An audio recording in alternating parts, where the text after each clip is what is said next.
Welcome to the History Maps podcast. So, for 600 years, a single empire held an absolute monopoly over the most lucrative maritime trade route on Earth. Right, and they didn't do it the way we usually think of empires doing it. Exactly. Yeah. They did not achieve this by marching massive standing armies across continents or, by building endless stone walls. They barely even bothered to establish rigid borders on a map. Yeah, it was a completely different model of power. It really was. Instead, this civilization managed to dominate global commerce using a highly controlled oceanic choke point, an alliance with nomadic sea fleets, and a deeply psychological governance system enforced by, well, literal magical curses. Which is such a unique way to maintain authority. It is. So today we are taking a deep dive into the Srivijaya Empire, which is a central piece of our Southeast Asian history series. And the mission for you, the listener, is to unpack exactly how a maritime empire functioned and maintained a 600-year grip on world trade through control of the water rather than the land. Because it forces a profound shift in how we think about what a state actually is, To understand the mechanics of Srivijaya, we are drawing from a very specific and diverse stack of sources. Right, because we don't just have one primary text for this. No, not at all. We have extensive archaeological data, particularly from the river basins in Sumatra.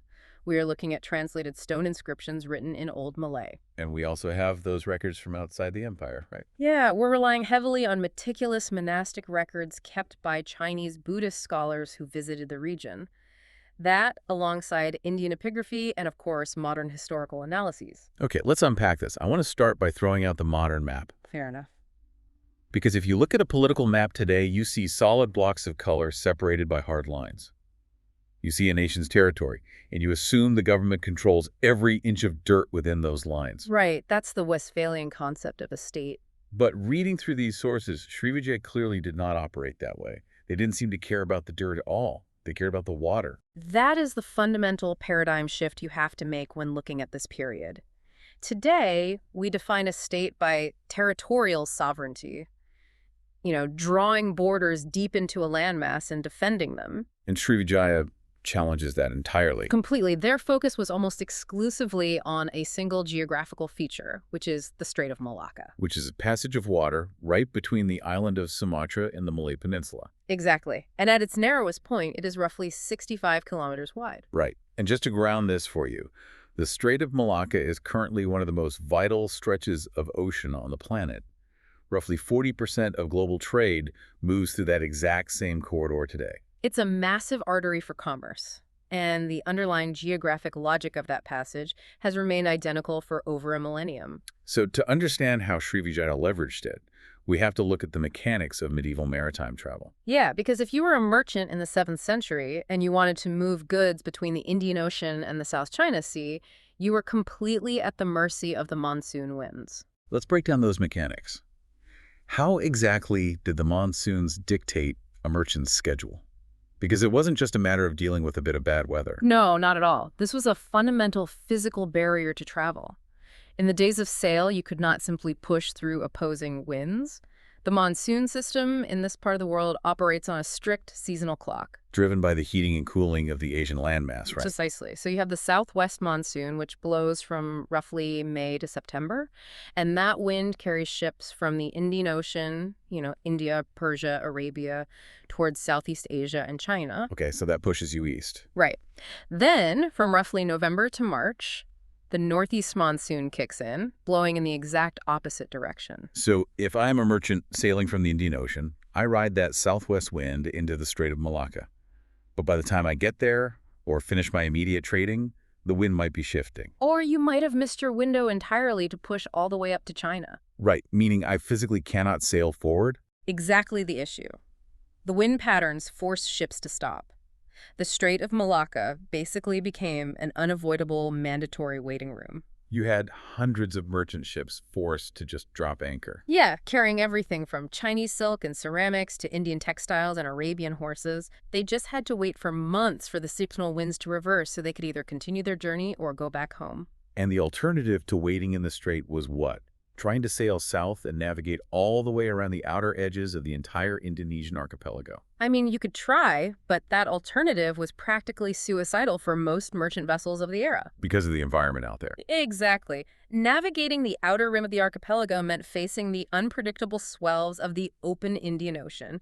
You've got highly treacherous reef systems and significantly longer travel times without reliable stops for fresh water. So the Strait of Malacca was sheltered. Every rational merchant chose the strait. They did, and Srivijaya recognized this. They saw this massive influx of trapped, wealthy merchants sitting in their waters for months on end. They realized that whoever controlled this specific corridor basically controlled the flow of global commerce. Right, so they set up a system to regulate the movement of extremely high-value goods passing through. We're talking camphor, aloes, cloves, sandalwood, nutmeg, ivory, gold, tin, and benzoin. They recognized the immense value of a maritime choke point. But they also recognized that a waiting room of that magnitude required some serious infrastructure. It did. You can't just have thousands of sailors sitting around doing nothing for half the year. Okay, let's unpack that infrastructure. Because when I first read about this, it sounded a bit like a medieval highway toll booth. Or maybe even worse, a mafia protection racket. It's a common misconception. I mean, Srivijaya stations themselves at the narrowest point of the strait, and when a merchant ship rolls in, they block the path and demand a massive cut of the cargo just to let them sit there. Was it just a shakedown? Well, if it were purely an extortion racket, the system would not have lasted 600 years. That's a good point.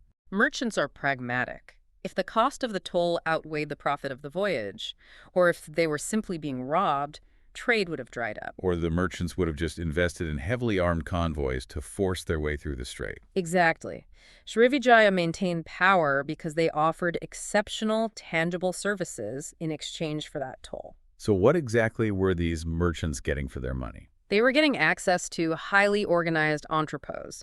An entrepôt is essentially a massive, specialized transshipment port. Think of it as an ancient free trade zone mixed with a commercial hub. Right. When a merchant fleet arrived and paid the required duties, they were granted access to extensive warehousing. Which is crucial, because if you were stuck waiting for the winds for 4 months, you cannot just leave your delicate silts or precious spices rotting in the damp hull of a ship. You need dry, secure storage. Precisely.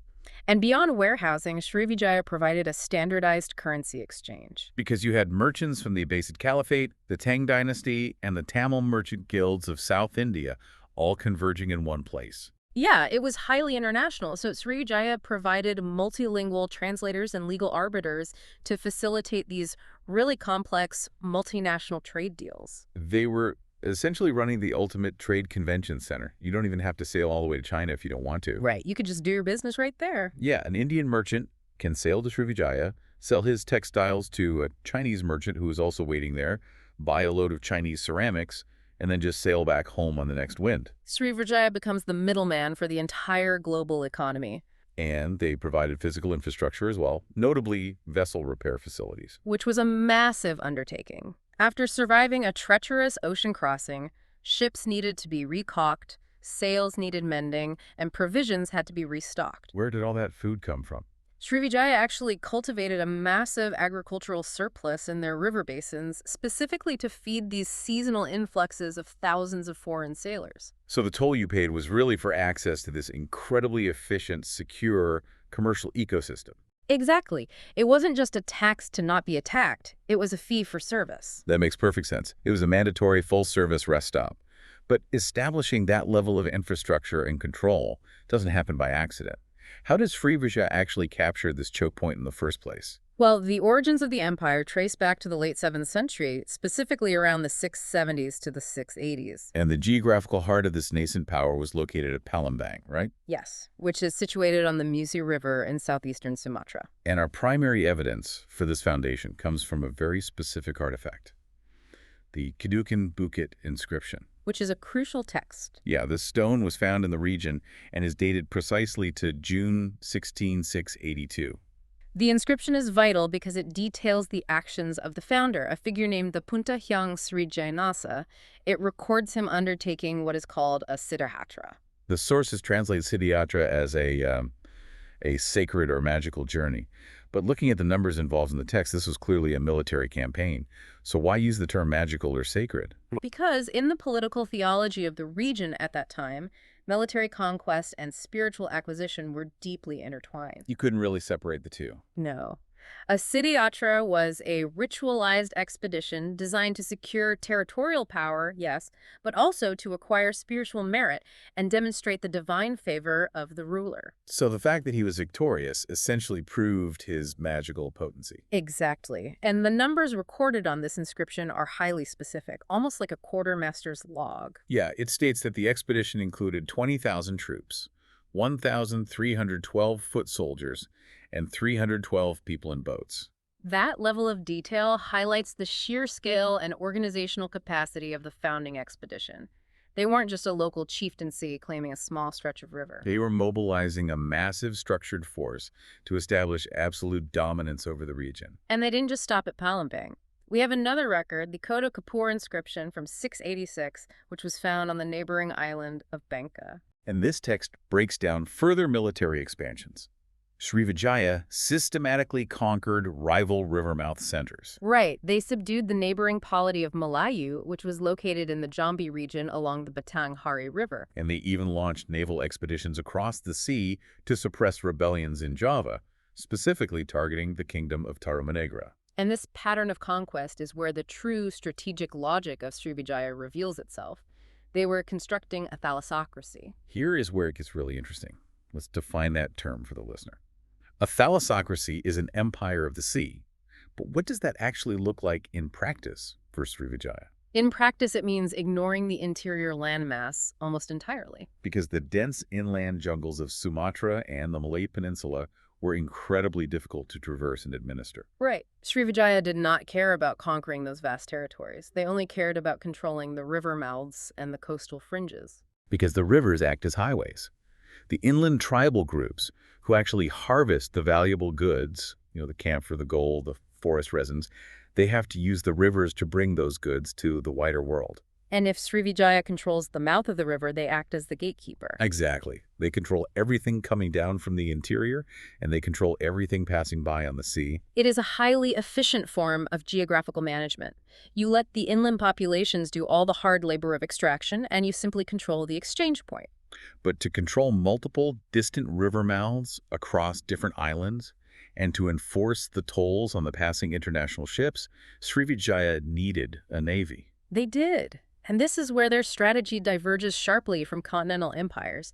They did not build a massive state-funded conventional navy. They contracted the work out to the locals. Specifically, they forged an alliance with the Orang Laut, which translates to the sea people. The Orang Laut were nomadic maritime communities indigenous to the region. They lived their entire lives on their boats. Their culture, their economy, their entire existence was tied to the water. Yes, and the level of specialized knowledge they possessed is immense. They knew the physical environment of the Strait of Malacca better than anyone on Earth. They knew every seasonal shift in the current, every hidden reef, every shifting sandbar, and the complex hydrology of the mangrove swamps. So Srivijaya incorporated these sea nomads as the operational arm of their naval power. The Orang Laut were essentially the muscle of the empire. They served as scouts, intelligence gatherers, and enforcers of the Maharaja's will. Let's walk through a scenario to illustrate how this worked in practice. Okay, let's do it. Imagine a Persian merchant ship, heavily laden with goods, enters the strait. The captain thinks he is clever. He knows the monsoon winds, he has a decent map, and he decides he wants to bypass the Srivijayan entrepot to avoid paying the hefty tolls. Okay, so what happens to him? The moment that merchant ship deviates from the approved transit lanes, the Orang Laut network would identify it. Because they lived on the water, they were a ubiquitous presence. They would signal each other and descend on the bypassing vessel with unmatched speed. Exactly. Their light, highly maneuverable boats could navigate the shallow coastal waters and reef systems where heavy, deep-draft merchant ships would inevitably run aground.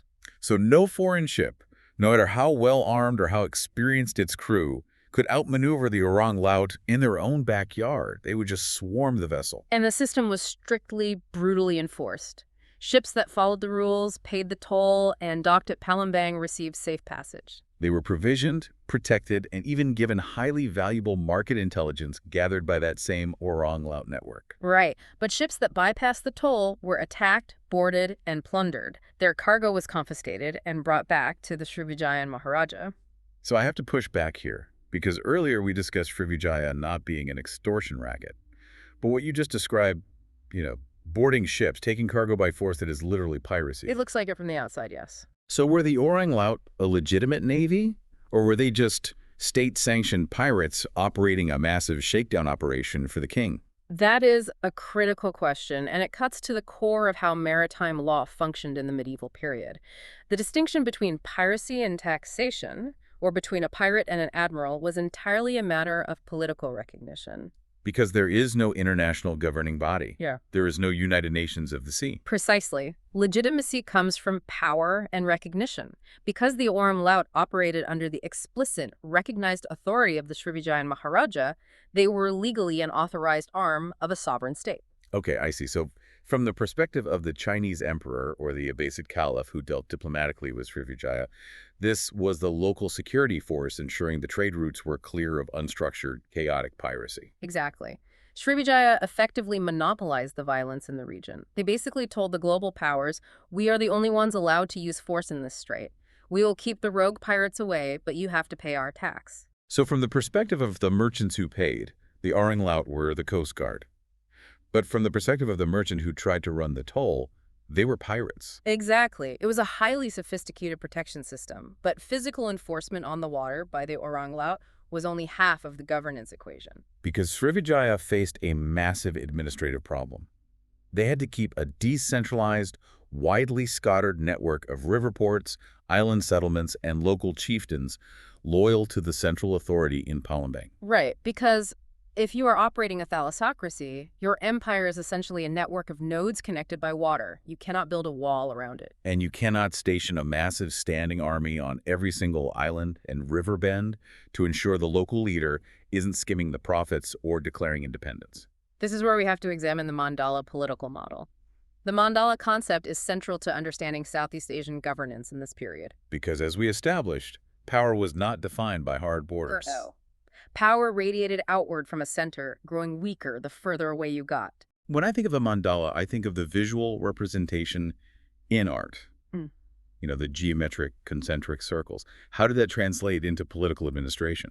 The administration was structured in 3 conceptual tiers. You had the Vanwa, which was the core area around the capital of Palembang, directly controlled by the Maharaja. Okay, that's the center. Then you had the Samaryada, which was the surrounding neighborhood of closely allied or subdued territories. The middle ring. Right. And finally, you had the mandala itself, the outer rim of outlying tributary chieftaincies who acknowledged Srivijayan supremacy but largely governed themselves. It sounds less like a unified empire and more like a massive franchise model. That's a good way to look at it. The local chiefs, the datus, get to run their local river ports. They collect the local goods, but they have to kick a percentage up to the corporate headquarters in Palembang, and they have to fly the Srivijayan flag to get the protection of the Orang Laut.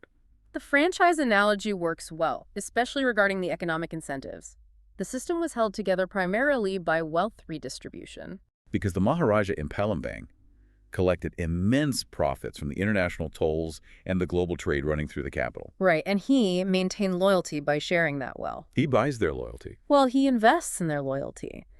The Maharaja would distribute luxury goods, titles, and a cut of the profits to loyal local datus and to the crucial Orang Laut commanders.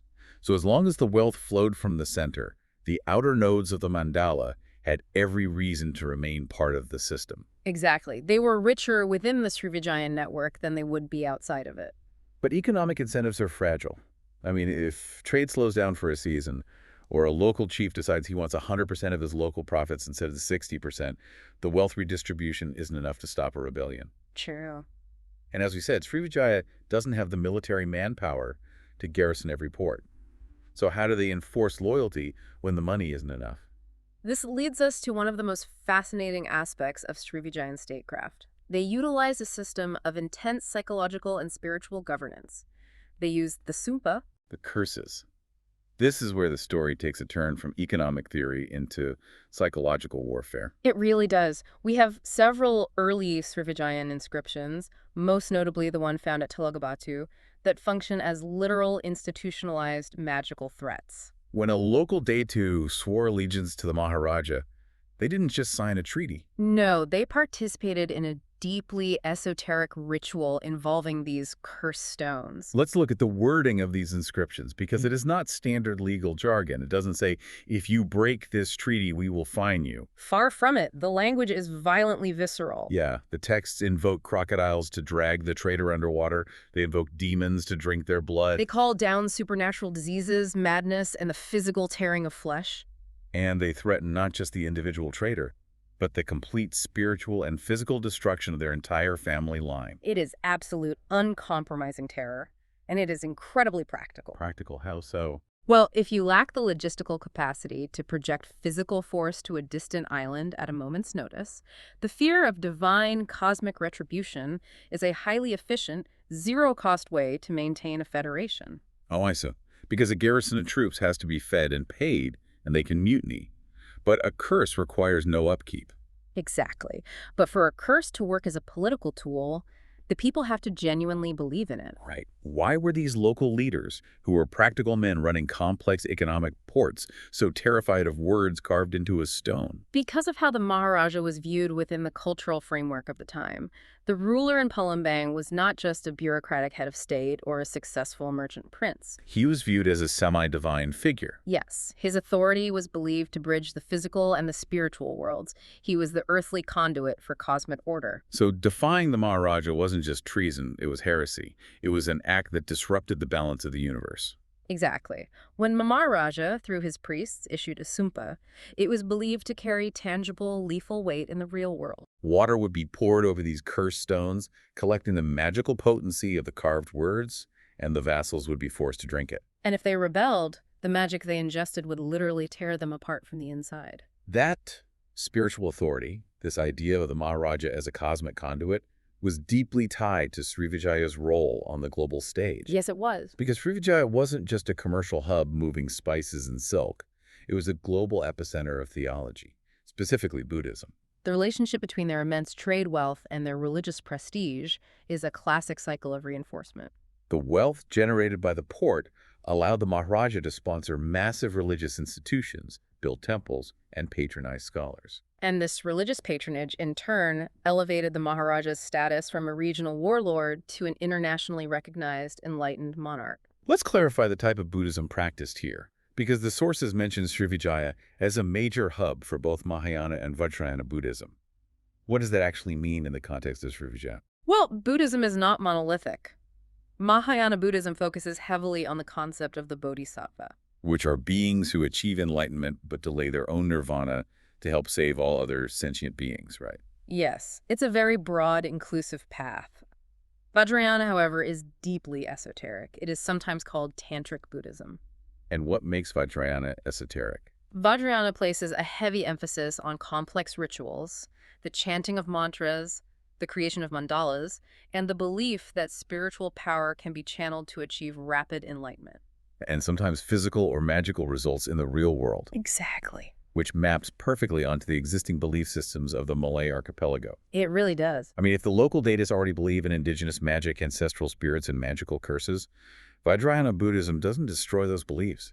It absorbs and elevates them. The Maharaja isn't just a powerful shaman anymore. He is a master of esoteric Buddhist rituals with cosmic backing. It is a clear example of religious syncretism. Srivijaya became a theological superpower. And we have extensive documentation of this from external sources, most famously the diary of the Chinese monk Yi Jing. Yi Jing is a phenomenal primary source. He was a devout Chinese Buddhist who set out on a pilgrimage to India to study original Sanskrit texts. And in 671, he stopped in Srivijaya, planning just to pass through. But he ended up staying for 6 months. Because Yi Jing was astounded by what he found. He documented that the capital was home to over 1,000 Buddhist monks studying Sanskrit texts, debating theology, and performing complex rituals. The level of scholarship was so high and the infrastructure so supportive that Yi Jing actually wrote back to China advising other pilgrims to stop in Srivijaya first. He essentially said, don't go straight to India. stop in Srivijaya for a year or two to learn Sanskrit and the proper monastic rules because their universities are world-class. That is a profound endorsement of their soft power. And the archaeological evidence absolutely corroborates Yi Jing's written accounts. The physical footprint of this religious devotion was massive, Yeah, in Sumatra, we have the Muara Jambi complex. which is huge. This site spans over 12 square kilometers along the Batanghari River. It is a vast network of red brick temples and stupas. For our listeners who might not be familiar with the architecture, a stupa is basically a mound-like or hemispherical architectural structure. Originally, they were built to house sacred relics of the Buddha or important monks, right? Yes. Over time, they became central monuments for veneration and meditation. Pilgrims would walk around them in a ritual circumambulation. And the sheer number and size of the stupas at Muara Jambi indicate a massive population of resident monks and visiting pilgrims. We also have the Bukit Seguntang site in Palembang, where archaeologists have unearthed monumental, beautifully crafted Buddha statues, further proving the capital's role as a major pilgrimage destination. I want to look closely at how the rulers explicitly blended this high-minded Buddhist philosophy with practical governance. We have the Talang Tu inscription, dated to 684. That's a great example. It was commissioned by the king to commemorate the dedication of a massive public park called Sukshetra. This text is fascinating. On one level, it reads like a deeply devout Buddhist prayer. The king invokes Buddhist deities and dedicates the merit of building the park to the ultimate enlightenment of all sentient beings. He is embodying the ideal of the Cakravartin. The Cakravartin being the ancient Indian concept of the ideal universal monarch who rules ethically and benevolently over the entire world.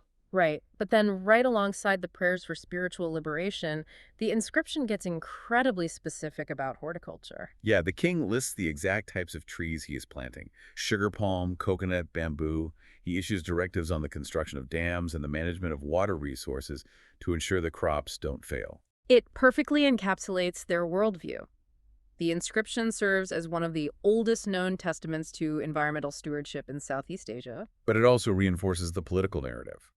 The king's spiritual power is directly tied to his ability to provide physical abundance. Exactly. He manages the cosmos, and therefore he guarantees the harvest and the water supply. It is a totalizing ideology. So this combined religious prestige and immense commercial wealth required Srivijaya to navigate a very complex geopolitical landscape. They were a middleman state surrounded by massive continental superpowers. Their survival depended on highly calculated international diplomacy. And their most important relationship, by far, was with China, spanning both the Tang and later the Song dynasties. Srivijaya positioned itself diplomatically as a loyal tributary state to the Chinese emperor. Let's explain how the tributary system worked, because it wasn't Srivijaya surrendering to China. No, it was a mutually beneficial diplomatic fiction. Srivijaya would send envoys to the Chinese court bearing lavish gifts, spices, rare animals, gold. And in the eyes of the Chinese court, this was Srivijaya acknowledging Chinese supremacy and paying tribute. But in reality, the tribute was highly profitable state-sponsored trade. In exchange for acknowledging the emperor's nominal superiority, China granted Srivijaya preferred trade status. The Chinese court would bestow lavish return gifts, titles of recognition upon the Srivijayan Maharaja, and most importantly, access to the massive Chinese markets. From the perspective of the Tang or Song dynasties, Srivijaya was the ideal partner. Yeah, the Chinese emperors generally didn't want to project naval power deep into Southeast Asia. They wanted the luxury goods of the Indian Ocean to flow smoothly into southern Chinese ports. And Srivijaya kept the Strait of Malacca secure, suppressed unstructured piracy with their orang laut, and guaranteed that steady flow of goods. And Srivijaya aggressively protected this relationship. If a rival port in the region tried to send their own tributary mission to China to bypass Srivijaya, Srivijaya would use their naval power or diplomatic leverage to shut it down. They had to be the exclusive funnel for Chinese trade. Right. But they weren't only looking north. They maintained very strong ties to the west, specifically with India. They built a strategic relationship with the Pala Empire in Bengal. In the year 860, the Srivijayan Maharaja actually funded the construction of a monastery, a vihara, at the famous Nalanda University in India. A vihara being a residential complex or monastery for monks.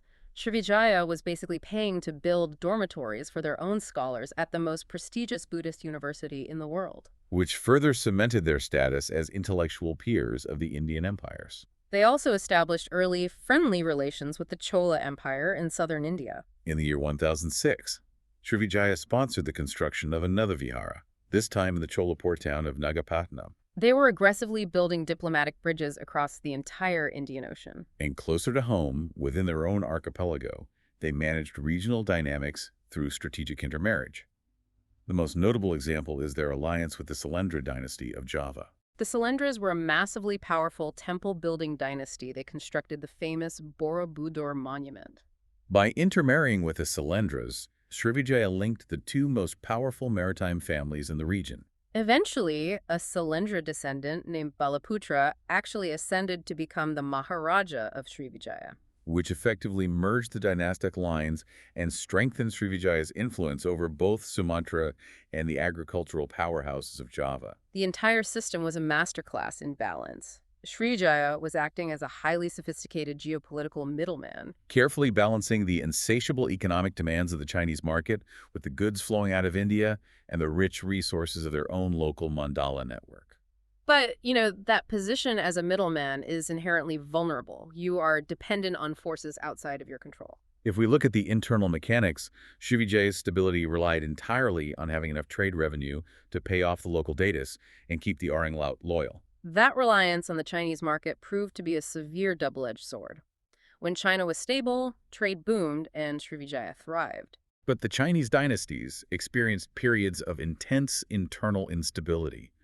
Rebellions would occur, imperial policies would shift, and southern Chinese ports would periodically close to foreign trade. And when those Chinese ports closed, the massive merchant fleets stopped sailing through the Strait of Malacca. The tolls dried up. And when the tolls dried up, the Srivijayan Maharaja suddenly lacked the vast revenues required to distribute wealth down the mandala network. When the wealth stopped flowing, the economic incentive for loyalty vanished. Right, because if the Orang Lao aren't getting paid by the crown, they don't suddenly become farmers. No, they already have the boats, the weapons, and the knowledge of the strait.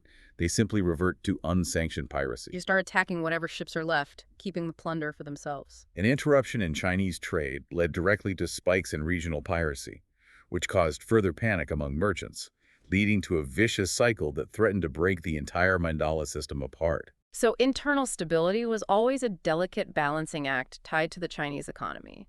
But eventually, the threats became external. Srivijaya's absolute control over the strait and the exorbitant tolls they charged eventually crossed a line.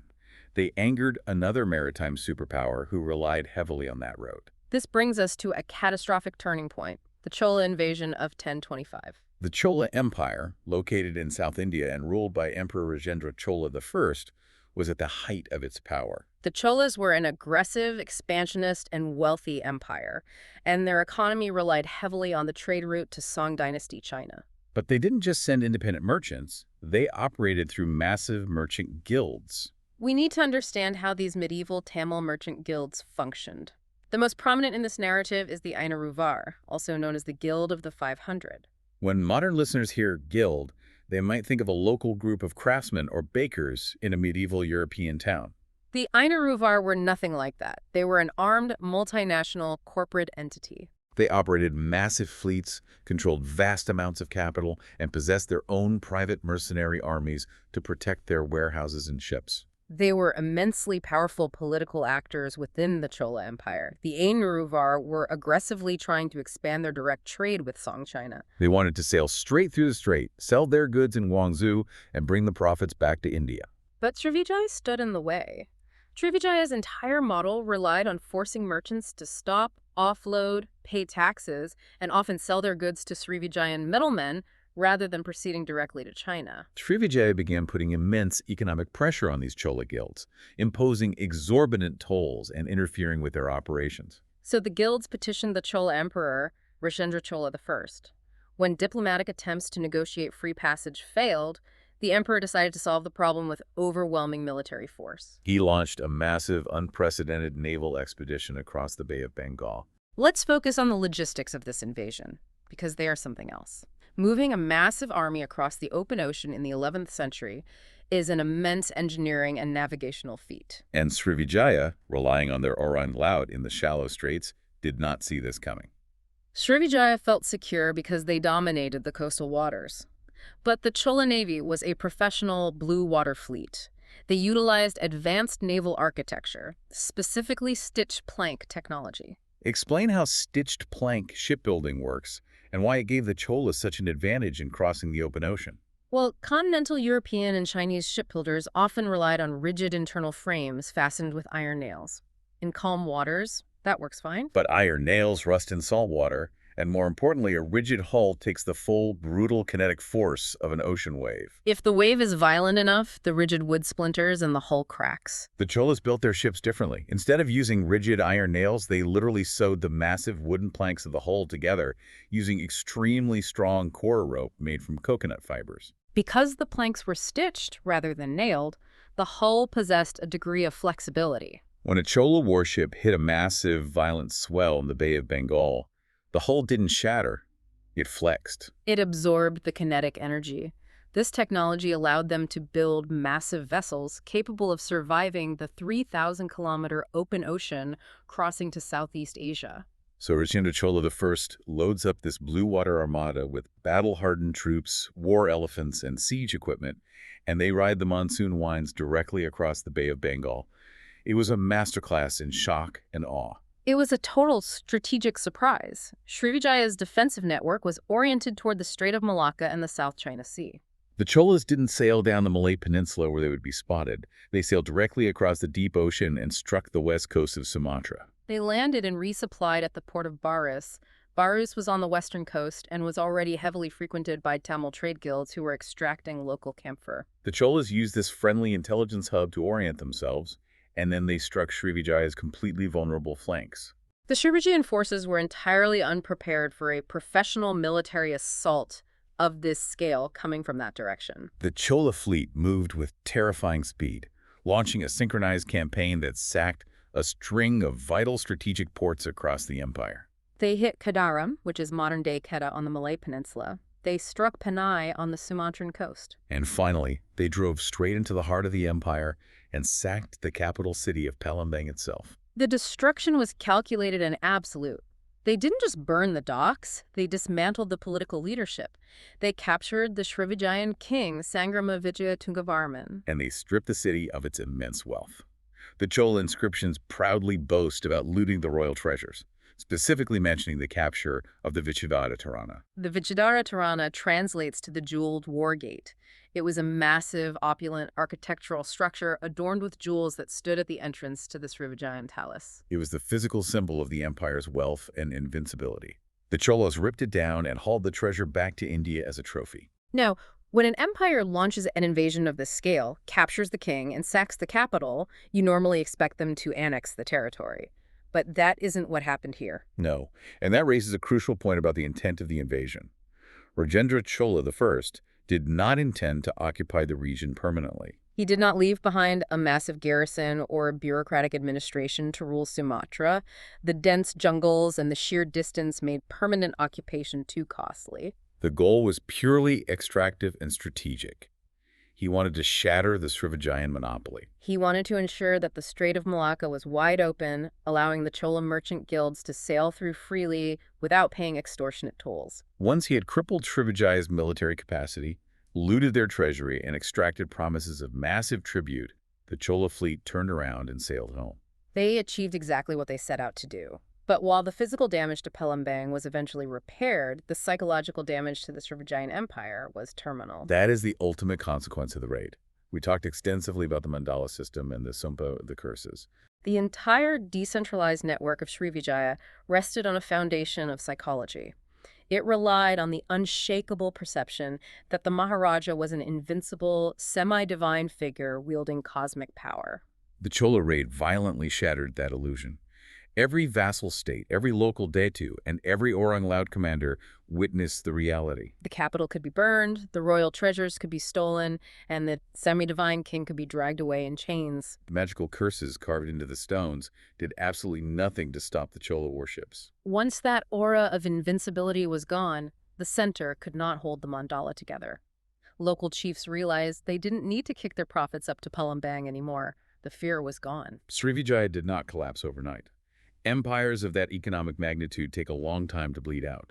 They survived, but the center of power was fatally compromised. The capital eventually had to shift north, away from Palembang, moving to Jambi, which Chinese records from this later period refer to as Sanfoki. And the Cholas didn't just vanish. They maintained a heavy degree of political and economic influence over the region for several decades. They even installed a crown prince in the Tamil-dominated area of the Malacca Strait to actively manage the politics and ensure that trade routes remain open for Indian guilds. Srivijaya struggled for the next century to reassert its absolute monopoly, but it was impossible. The geopolitical landscape had fractured. By the 13th century, the severely weakened empire was fully eclipsed. It was eventually conquered and absorbed by rising, aggressive, land-based kingdoms in Java, first the Singasari and later the massive Majapahit Empire. The Srivijayan state disappeared from the map, but the underlying mechanics they invented, the blueprint of the thalassocratic model, did not die with them. They wrote the instruction manual for how to rule Southeast Asia. The legacy is profound. If you jump forward to the 15th century, you see the rise of the Malacca Sultanate. And the founder of the Sultanate was a prince who hailed directly from Palembang. He explicitly claimed descent from the Srivijayan royal line to legitimize his rule. And the Malacca Sultanate adopted the exact same networked, port-based suzerainty model. They didn't try to conquer the deep jungles either. They sat on the strait, built alliances with the sea nomads, facilitated global trade, and dominated the region using the exact geographic methods that Srivijaya perfected. Beyond the political blueprint, there is a massive linguistic and cultural legacy. The Old Malay language, which Srivijaya used to carve their curses and administer their ports, spread along their vast trade networks. Because they controlled the commerce for 6 centuries, Old Malay became the standard lingua franca of the entire archipelago. Even after the empire fell, the memory of Srivijaya's golden age was embedded deeply into the cultural fabric of Southeast Asia. Classical literary texts, such as the Hikayat Hang Tuah, heavily romanticized the maritime prowess, the wealth, and the sophisticated diplomacy of Palembang.